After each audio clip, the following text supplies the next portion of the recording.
All right, we are recording. Okay. So, purpose of this video, because I've already recorded a whole bunch, might end up re-recording some, we'll see. But the purpose of it is to just give a, hopefully, quicker, focused summary of my process for taking media off of discs. In this case, when the two Blu-rays in here, it also has 3 DVDs. My process for taking the media off of that, processing them so I can put them on my server so I can watch them via Jellyfin. I'm not really going to focus on Jellyfin at all. You can use whatever media server software you want. That is just what I use. But the rest of this stuff, there's not always as many options. So yeah, we're going to go through that. And to quickly explain why FreeRen, well, aside from the fact that I got this kind of recently, it is also because it being a television series that is Japanese in origin, and so there are subtitles, it kind of touches on every single part of my process for doing this, because I've had to develop it both for single movies and for entire TV series. But the fact that it's Japanese and there's the subtitles, it means I have to do subtitle work. That's not so common for the majority of the stuff in my collection. So this, as I said, basically touches on everything. Only thing it doesn't touch on would be 4K HDR stuff. I can still show you that. Fortunately, it's only a single line of code. But yeah, this basically covers everything though, and that's what matters. Okay, so let me turn this on. So this is on my laptop. I've decided to install the software to go through this video on the laptop. Otherwise, it's on my test system. I don't have an optical drive on the laptop. I could. I got a USB once. I just don't think it's worth it here. But this is kind of what the folder on my test system looks like for managing this stuff. Here's a mess of the scripts that I use on the test system. I make versions for whatever I'm doing. So like if we go into here, these are versions for FreeRen. There's the versions in the previous folder. Those are just the reference versions. And as you can see, I do also rename them. So I got extras here that is based on this one, but it's to let me know, hey, this is for extras. For the extras on the discs. Anyway, it all starts with Make MKV. Very, very useful piece of software. As I mentioned, I don't have a disk drive connected here, but still, this is a very useful piece of software because what it does is it works with both Blu-rays and DVDs, which this has both. Only going to focus on Blu-rays at the moment. But it's able to read them and take the media off of them and make them files on your computer. I've actually tried to record this a few times. I just remembered something I really should have mentioned before, and I will say so again. I own this. That makes it legal for me to do this, so long as I own this. If I ever got rid of this, I would need to get rid of the files, because to keep them would be theft, would be piracy. Don't do that. Seriously. Just buy them. If you want it, buy it. Keep it. Love it. And also, that way you can go back to it if you find that, oh, I need to fix something. Like, oh, I wanted those extras I didn't realize. Or, oh, I didn't encode very well. Let me start over. It's a good idea to have them anyhow.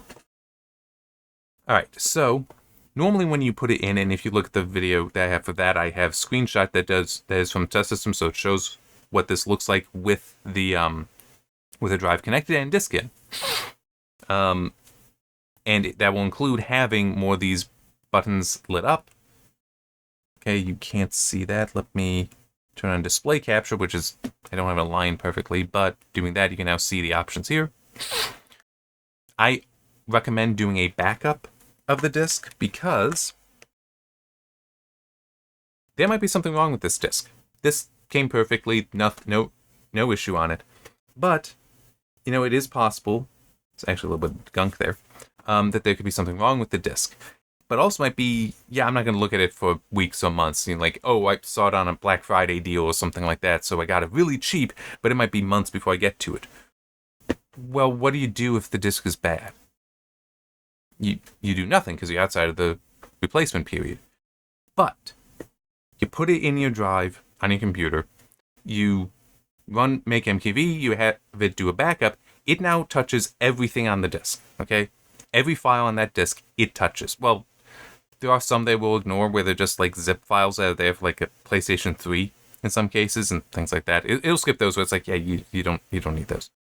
But all the main titles, all the extras, stuff in the menus, it will touch those and be like, okay, this disk is good. Or it'll say, yeah, no, there's a problem here. Which if you're lucky, and this is what it is most of the time, the disk is just dirty. So you get something like a lens cleaning cloth and you clean going like that. Always go along the radius, okay? Never go along the circumference. The way to think of it is this. The data is encoded in circles on this. If you think of it like sentences, with, you know, like words and sentences in there, if you're going like this and you accidentally scratch it because there's some gunk in the cleaning cloth or gunk on, or really hard gunk on the disc, and you're now dragging that along, making a scratch, you're now scratching through entire words. You're scratching through entire sentences. There's error correction on these. Optical drives are pretty good also at getting through problems. But if you're scratching out entire sentences, it can't do much. If you go like this, even if the same thing happens and end up producing a scratch, now that scratch is maybe taking out one word. It might only be taking out one letter. It's across multiple sentences, yes, but it's one letter from each sentence, one word from each sentence. That error correction, it can figure it out. And also it might just be like, okay, I know what it says. Like it just has to hang on a little bit, but it can figure it out. So yeah, if you see a problem with the disk, because MakeMV is saying, hey, I can't get the file for whatever reason, do that. Just clean it. I've seen that. They can be filthy, even new, even completely new discs. You know, you are the one who open up the packaging, you look at it and say, that is horrendous. Clean it. You're good to go. If you have a second drive, you can also try that, because sometimes one drive doesn't really like some discs. Or one style of drive, like I've got mainly USB drives, but I also do have some 5¼ inch drives that I can put in, and hey, maybe it'll be happy in that. It varies. All right, so I recommend doing the backup. Touches everything. Once you've done that, then you can go into here to actually open up the backup. I've already navigated to this folder, but here's the MakeMQV folder. It'll save the backup into a backup folder. You can change that. When you hit to do a backup, I'm pretty sure I have a screenshot of that I used in the other video. You can change the name, you can change the location, you can control that to however you want. In this case, though, it is right here. So FreeWin, Season 1, Part 1, Disc 1. And going into that, we are at this folder, which if you want to, like say, open this up in VLC to just see what the menu is, I've had to do this for some discs where it's like, okay, I don't know what the extras are, like their proper names. So I'll just open up the disk that way. Well, I'll open up the backup in VLC, so now I see the full menu. This is the folder that you point VLC to. You just go open disk, select Blu-ray, point it to here, and it'll open up and work fine. MakeMQV, though, wants to go a little deeper into here. Either of these BDMV files you want to open, doesn't matter which. You can also do this with DVDs, but when MakeMQV makes the backup, it's as an ISO, so it's a full disk image. Technically, this kind of is as well, but an ISO is a single file containing all this. It's spread apart. Okay, and then this is what it looks like. And you'll notice we get a lot of these messages here, where, oh, there was something of 10 seconds, so it skipped it. You can control that limit, because right now it's set, the default is 120 seconds, so anything 2 minutes and longer will be shown as a title here. If you want to change that, it's right there. That's what it is. And this is not the default of semi-auto, but, so this is, I told it where, all I need to do when I hit semi-auto is just that, and it will make folders below this. For I/O, if you have multiple drives, I would definitely recommend turning this on, ask for single drive mode, because then, well, if you have more than one drive and you put a disk in drive A and have MakeMV doing something, and then you put a disk in drive B, and you're running multiple instances of MakeMQV, or even just one, it'll still be like, oh, I need to see what drive B is doing. It's like, this locks it, instance A is tied to drive A, instance B tied to drive B. There's no cross communication. You can do whatever you want between them, no issue. If you only have one drive, it won't make any difference, so kind of just leaving it on there is fine. Another thing I will show you that you can do your own research on, if you toggle on expert mode, you will get this advanced tab and this, which is really neat. So what this is, this default selection rule, that is a way to configure in here, and I am, pretty sure I'm good to turn that off. I don't need display capture anymore. It's a good way to configure what in here it should select. So right now you can see these are disabled. These are the lossy cores to True HD is a lossless format from Dolby Digital. That's what, well, from Dolby. Dolby Digital is a lossy format, but it's the core audio for this 5.1 track. So if your sound system or if your Blu-ray player doesn't actually support True HD, this is on the disc. It'll just play this instead. I don't need that. I'm good with the lossless audio here, so I will just use that. Those selection rules will say, okay, grab the lossless, whatever it is. Don't need the lossy core basically ever. And also if it's an English track, it will pull that. But because this Japanese track is True HD, it is lossless, I want that enabled. So that's what's going on there. And definitely it's worth investigating that on your own. You can find that on the MakeMKV forum. I don't remember the name of it, but if you do some looking around or just do a search for the selection rules, that's what this feature is called, you'll be able to find this stuff. Okay. So a few things going on here. One, so this name is for the whole disk, but if I want to change it like that, now propagates through. Why would I do that? Well, because if we select this, which is the Play All playlist, see the name is still FreeRun, but if I set it to look at the file name, it has that. Whatever that name was, it carries into the file name. So you do that, and now, hey, I've got FreeRun already, how I'd like it written on the files. I've got that already in all the file names. Okay. For this video, I don't need, well, technically any of these. This is the second time I've done it, so I've already pulled this title off, but it's still, I will delete that and run through it all again so that you can see. It is worth seeing. It is going to be helpful to you. Okay, so there. That's the folder I want it in, and you can type that in manually. You can also hit that button and then do get a folder selection. I need to turn on desktop the display capture to show you. I don't feel the need to do that at the moment. It's very easy. If you've ever gone to save as in something, it's the same pop-up. So yeah, so we have that selected. I also do want to quickly explain what's going on here because this shows 4 subtitle tracks. There's only 2 English. Well, the forced translation, so that's, well, here, full English, right, is to go with the Japanese track, or if, you want to listen to the English, but maybe you're hard of hearing, or you just like having the text also there, however it is, you've got that, but there's also forced subtitle tracks that you can see on many things, like if you're watching Star Wars or Star Trek, something like that, and there's an alien talking, but you want to know what they're saying.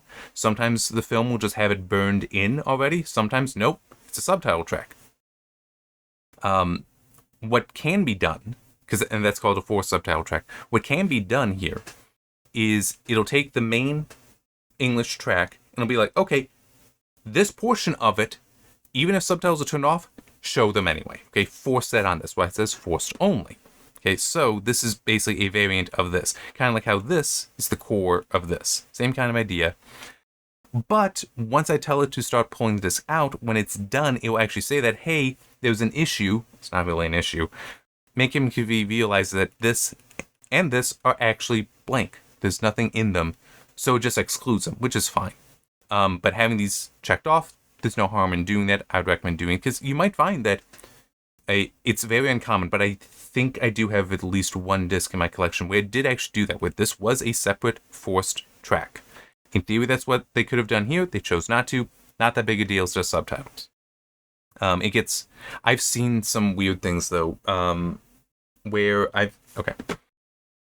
Not the case here, but, because there are no commentary tracks here, but I've seen series where in order to play the commentary, it actually is a completely separate title. So I need to take off, let's just say it was this one that has the commentary track there. I need to take them both off. The video is the same.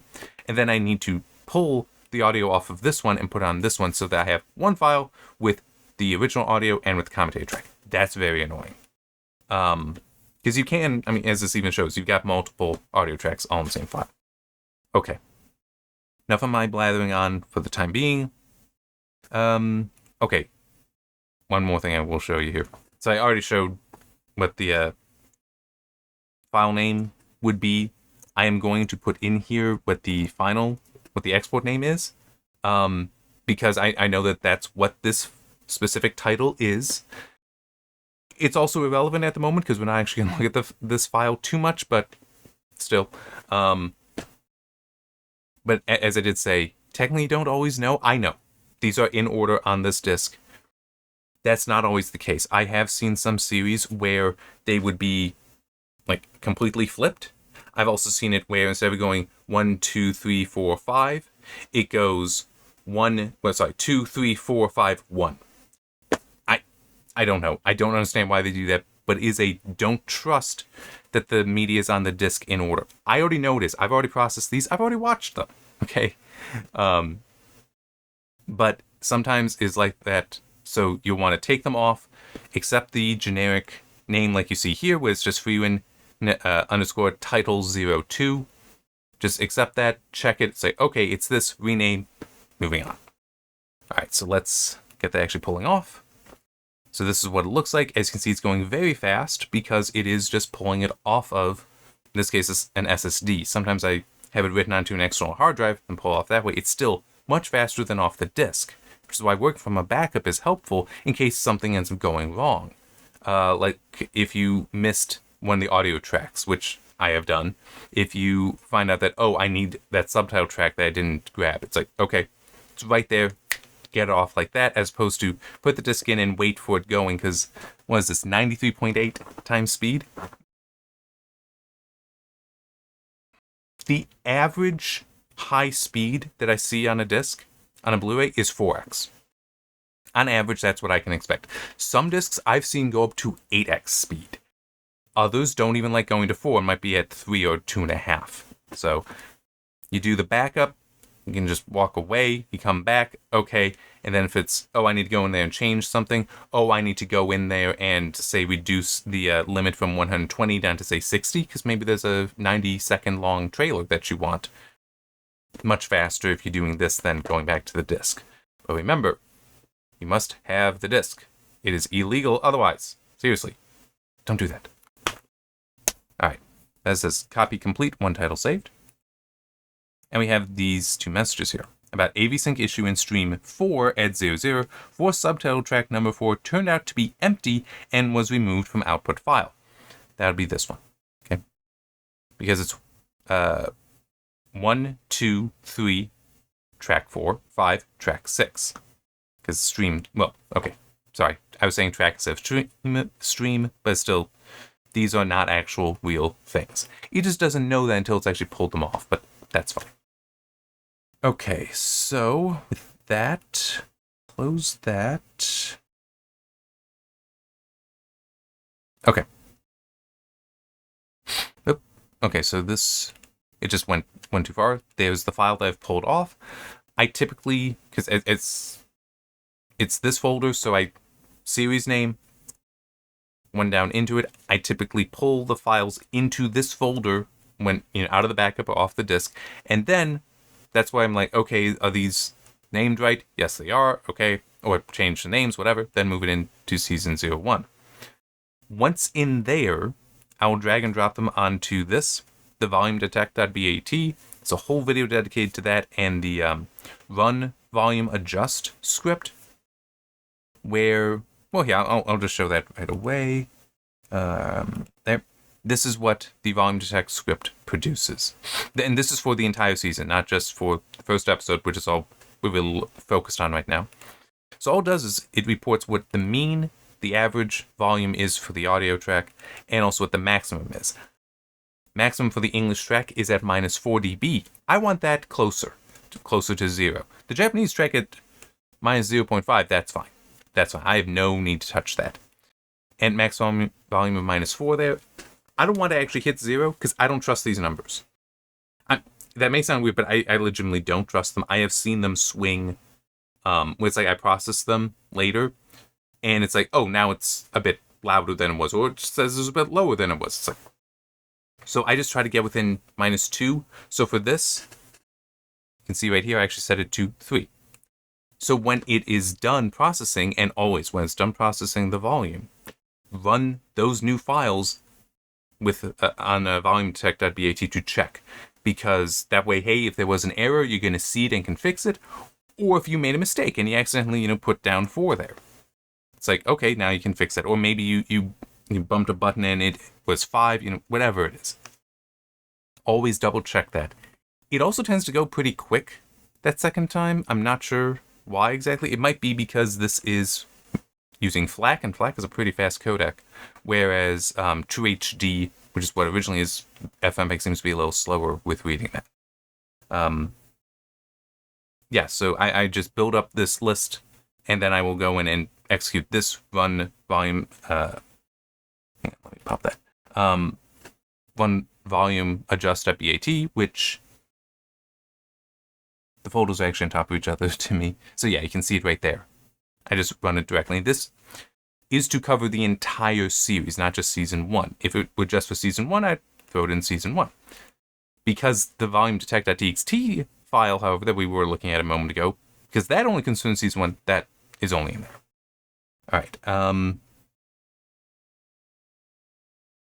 I do want to talk about some stuff here, but I need to pause. I really need a drink of water. All right. That's a good drink of water.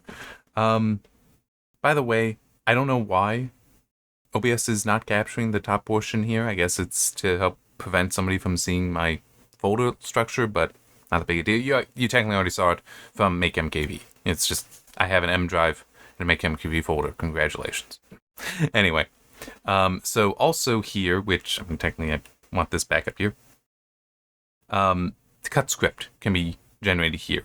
And I would do that by, here, I'll just, these 3 are actually all from that episode, so I'm just going to drop them there, so I still have them. But if I do that, pulls up FFmpeg, where it's just going to run through, cut them all out, recreating them, and they should be identical. Yeah, it looks like the file sizes are, so we should be able to trust they are in fact identical. I'm just going to delete these. Okay. And I can also show you, let's turn that off. We don't need these files anymore. This is the script. So you can see that it 3 instances of episode 1. So those were the 3 files that I got rid of. Because the ID here is 1 because this 92-second long part is the opening. Because it's a television series. The opening is going to be in every episode, so it makes sense to pull that out, make sure that whatever the encoding process is, whatever the encoding configuration is, make sure that that is of good quality, because you want that to look good. And also sometimes it might be the most stressful of any of the content you will see. So, for example, one thing with Freerun is it's actually a very clean anime.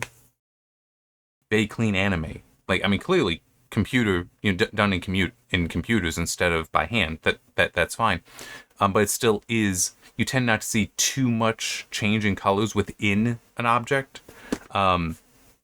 It looks very good. Do not think that that's a negative criticism at all. I'm just acknowledging that its style is very clean like that. But the opening, actually something that does have a hand-drawn styling to it that was applied. Well, either was actually drawn by hand and put in there, or just special filters. But in any case, so having that's actually going to be probably taking more bits than the main series. So you want to make sure, okay, does this look good? Yes, cool. Do the others look good, which is the bulk of these? Yes, cool, we're good.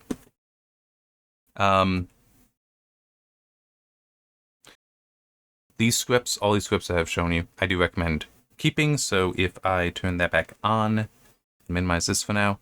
Yeah, all these scripts I'm going to be keeping. They will live with the series on the server, so that way if I need to go back and recreate any of this stuff, I can very easily. Or if I just need to start from start over, I can. All right, so that file is normally going to be in there. This extras script, don't remember if it was this video or because it's the second time I've recorded this one and gotten this far. It's just a variant of this one, as I recall, but dash extras to make clear, it's for the extras. Pull that back up, turn that back off. We're done with cut. This is the script for doing the processing of the video of the episodes itself. It is a multi-script because there are multiple audio tracks. This is an older version of the script, by the way, than what I would have up on GitHub, so some things haven't been cleaned out. Should mention, I said there's only one thing about my process that FreeWin doesn't touch on. That's handling HDR and 4K content. That is all handled by this. Technically, there's one other piece. I'll show that in a little bit.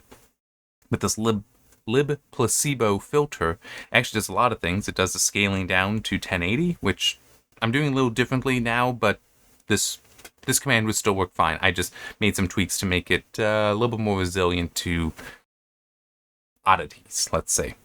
And then it does, all the rest of this is concerned with the tone mapping, so taking HDR and making it SDR. I only have an SDR television. It's also only 1080. And I also don't feel a great need for HDR to begin with. That's a whole separate thing, and this is supposed to be more focused. So there. The other part to it is you do have to use the lib placebo filter, you have to initiate some kind of hardware device, in this case using Vulkan.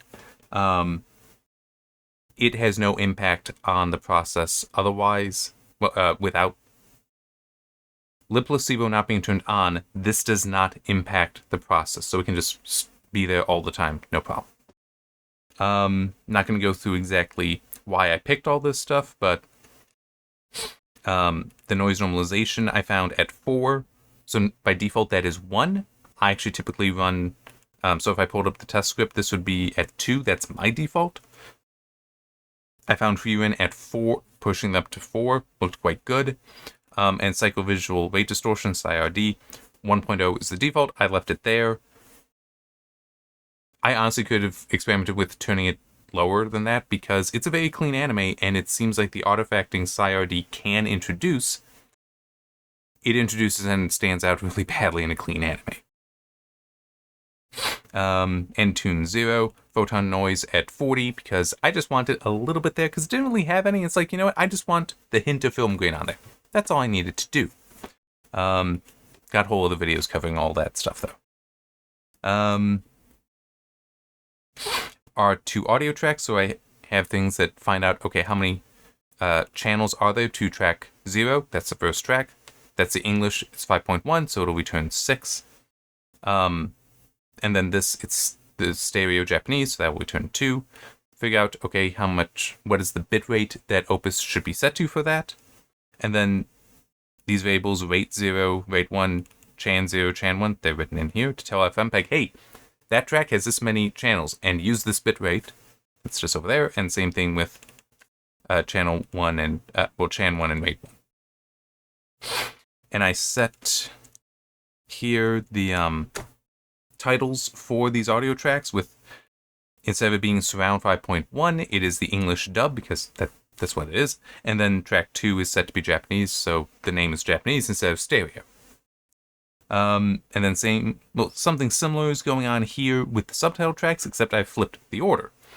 Off the Blu-ray, the full English subtitle track is first. I want it second. I want the translation first. So that way, the English dub and the forced translations that go with it are both the first tracks, and then the Japanese and the full English tracks, which would go together, those are both the second tracks. And that's, you just call a map like this. Because FMPEG will follow this order. So this is, because I'm calling up the second track off the disc first, FMPEG will output it as the first subtitle track. And then I just set the name of it there, translations-original, because this is the original picture-based track, not the text-based one that I also need to produce, and I will be showing that shortly. But first, just do want to quickly show this. This is the run script. Have another video going through all that. Very simply, it says, hey, look at this folder. Well, it sets what this folder is. It sets what the script is to be used. I tell it to go to season 1 here, so I can also have season 2, season 3, season 4, if those are there, and extras down there. Technically, once it starts at season 1, it'll just keep going, but it's still, it's like maybe I do want it to go straight to extras. That's all I gotta do. Once in season 1, it sets this new variable that is specifically for this season, so now that's not written out everywhere here. It's only written out the one time up here. And instead of having to write out free run season 1 constantly, I set that to variable and have that here. And so now if I need to set this up for a different TV show, I just need to change this and this, that, and that. And even then, this is technically going to say, oh, maybe I want to be 265. It's right there. So if I need to do a second season or something, I would just go like that. And that'll work. That's all I need to do, assuming that there's still 28 episodes. If I need 29, just need to change that. If I only need, say, 10, or, well, I guess that would be 9, can do that. It's very easy. All right. So then this is the script that I would actually run. Let me close that, turn that back on. So that's this script right here. Tell it to run. It will go through and work through all of the files that I set it to in here. If there were extra files, it's not going to do those, but still, you just assume I have all 28 files in here. It'll work through processing all of them. All right, so now let me turn that on and let me go back a little bit. Subtitle edit. So, and then the last thing I will be covering is this MKV tool Nix. But subtitle edit, that is what I use to take the image-based subtitles of a Blu-ray. There we go. And convert them into, I don't think, okay. I just moved the Explorer folder, so it technically is going to look right if I were to show it again, but I think we're fine for now. I'll even hide it. My brain just turned off a little bit.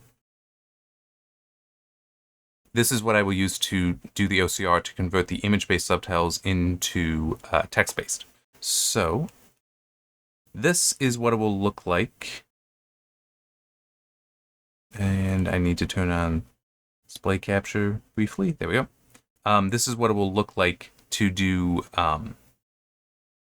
the original file. So we've got, this would be the translation. No, sorry, this would be English. This would be the translation track. I don't actually want to work off of this because it's a 4.65 gig file. That takes a little bit longer for a subtitle edit to read. So I'm just going to show you what it is for the finished file, which is 255 meg. So it looks like that. And as you can see, we've got the names here so we can easily read them. I'm going to tell the English original, hit that. It's already finished reading it. Now we have that, which, let me, that off, that on. Are you going to pick that up? Hang on. Being wonky. Let me pause and I'll fix this. Okay, there we go. So it looks like this, and I'm just going to do that. So now, don't know why it's doing that. There. So it looks like this. So this is the tool to actually run through and do the OCR. We have different options for the OCR method. I prefer Tesseract 5.5.0. Has nice options, and I find it pretty reliable. But we do also have this binary image compare, Tesseract 3.02, which this one will fall back to if necessary. OCR via NOCR, OCR via Google Cloud Vision API, Paddle OCR, Ollama Vision, and Google Lens. Instead, I prefer Tesseract. It's also an open source model and does work quite well. And I do also just want to point out all these options here, except for this one for the English language. Excuse me. There's a new version of Subtitle Edit out. It is version 5.0 whatever. This is 4.0.16. I would recommend this version. Okay, I would recommend this version over 5.0 because for this work, right here, this is a better UI, this is a better experience, it gives more options, all that. 5.0, I did experiment with it. It is very obviously inferior to this. But Subtitle Edit allows for a lot of things. Like in theory, I can have this scan the audio and do voice to text. Okay, and like completely build up the subtitle track that way. That's cool. I don't need that. That use 5.0 might be better for that use than for this OCR work. So, okay. So I would just recommend you stick to this for now. Maybe they will get 5.0 where it needs to be. I'm happy here. Don't have much need to improve it, to update from this. Part of the reason why I like Tesseract is also we've got these options here, which are missing in 5.0, such as the engine mode. which right now is, well, yeah, that's set to default. I actually want it at original tesseract only because it can detect italics. So you can actually see this very first one, like a fairy tale. So this is the image from the subtitle track, the original one. It is cropped down automatically. Okay, you don't actually see that, but that's fine. It is cropping out a lot of the stuff you don't need there. So yeah, it's really nice. So you can see that and compare. It can detect italics, as I said. Also the music symbol, that isn't used in here. We're not going to see an example of that. I do just want these turned off. I only installed this on the laptop today. I didn't go through and make sure everything was configured. Well, here, you know what? I'll leave that turned on. I'll show you why I typically keep this off. Because at this point, I should be able to hit start OCR. Hopefully it doesn't ask anything to download. Okay, it looks like it's fine. So it's going through. It's already found one OCR error. That's fine. It should... There we go. So whenever it runs into a word it doesn't know, it gives a pop-up. I'll just do display capture. Oh, come on. There we go. Like this. So it gives the image there, and then it can go in here and says, that's the problem. All right, and then can change it. So it's got suggestions, can add it to a name or noise list. I don't remember if this is specific, if this saves it just for this file, or if it would add that to a permanent list. I know User Dictionary would do that for. Personally, I tend to just do skip once or skip all. But instead of doing that, what I consider actually better, because this can be annoying because it'll just pop that up and sort that. That's only because of prompt for unknown words. If I turn that off, hit start OCR, it'll just go. And whenever that happens, it'll just keep going. It'll try its best, and just I can go in and edit it later. Now I hit pause, so we stopped there. But and that was actually correct. But like we come up here because free run word doesn't know. As you can see, we have the preview here. Let's also see. Okay, so you see here the story ends. All that is italicized. Down here, hang on, I'm gonna turn that off. The italics isn't complete. It doesn't include ends. Well, you can actually you can type it in, but you can also Control I will turn it off because nothing was selected. And again, because nothing was selected, it'll italicize the whole thing.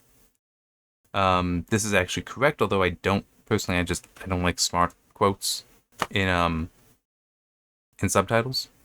But here, let's say that we only wanted hero italicized because that's selected. Control I. Now only that is like that. There.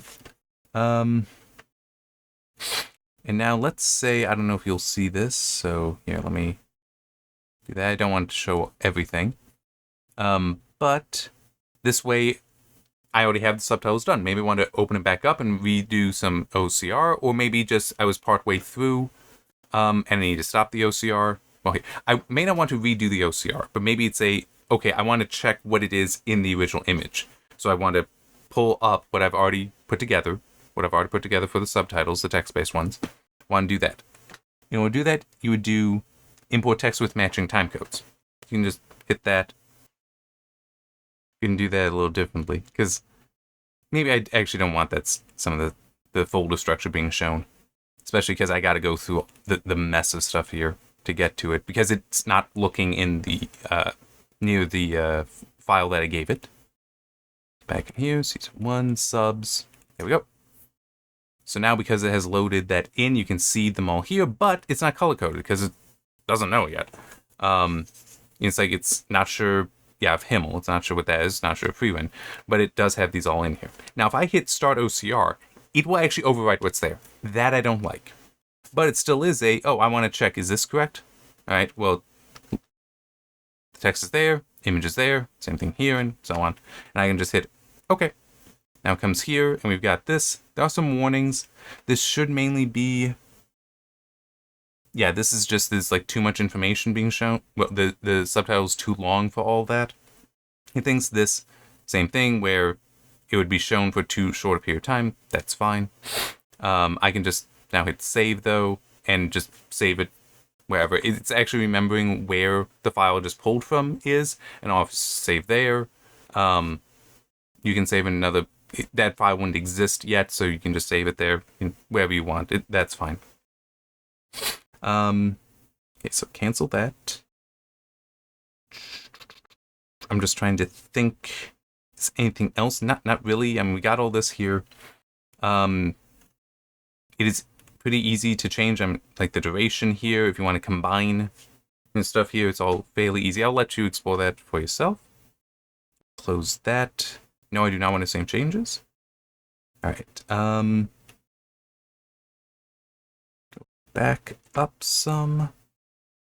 Now for this application.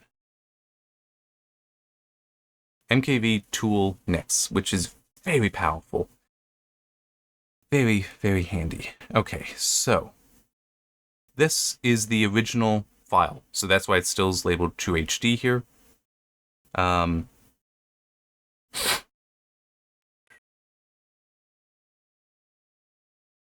And okay, do that. And so this is the output file. So it's got, and this is what is already on my server and all that. So as you can see, it's AV1 to Opus audio tracks with the name English, Dub, and Japanese. Now these text-based subrip SRT, the text-based subtitle tracks first, and then the original PGS ones. But looking at this, as you can see, it's only got the 2 original subtitle tracks. But we want to put those on. And we can either put them in here. I'll probably do it here just because this is what the output would look like from the processing. So it would be like those off. And, and we've also got these that I don't actually know what those tags are holding. They don't interfere with anything, so I just leave them there. Because as you can see, we don't have them here. We do have the chapters, which I will show you the chapter editor a little later. But yeah, for now though, I'm going to drag these in. And it is just, I'm dragging and dropping them on here. Okay. And you can see them here. So this first one is, actually can't quite read what it is. Translations. Okay. And I do want that one first. I'm just going to move these up like that. So now they will be ahead of the image-based ones. And I want to set their names. That is translations. This one is translations. This one is actually English. That's right. Because remember, I flip it in. It's flipped in here. This is correct because this is the output. But this one I hadn't gone through and done that too. Because this is the original. Off of the. Oh, sorry. That's not right. There. This is the original off the Blu-ray. So the original order of the Blu-ray is also present. Okay, so there. These translations you can see forced display. That's because, if you look here, in the file name, I have translations.en.forced. Sorry, not make MKV. MKV tool Nix is programmed, and you can change this, so that if it sees forced in the name like that, it's like, okay, I need to enable that this is forced here. Okay? So that just means then that when you play this, it doesn't matter. Yeah, the language for this is English. Even if you play the English track, this will still be shown. If you were to play the Japanese track, this would also be shown. You'd want to like manually go in and just say, okay, play the English subtitle track, the full English. With that there, then just hit to start multiplexing. Oh yeah, it is using the title that is in here instead of the full file name.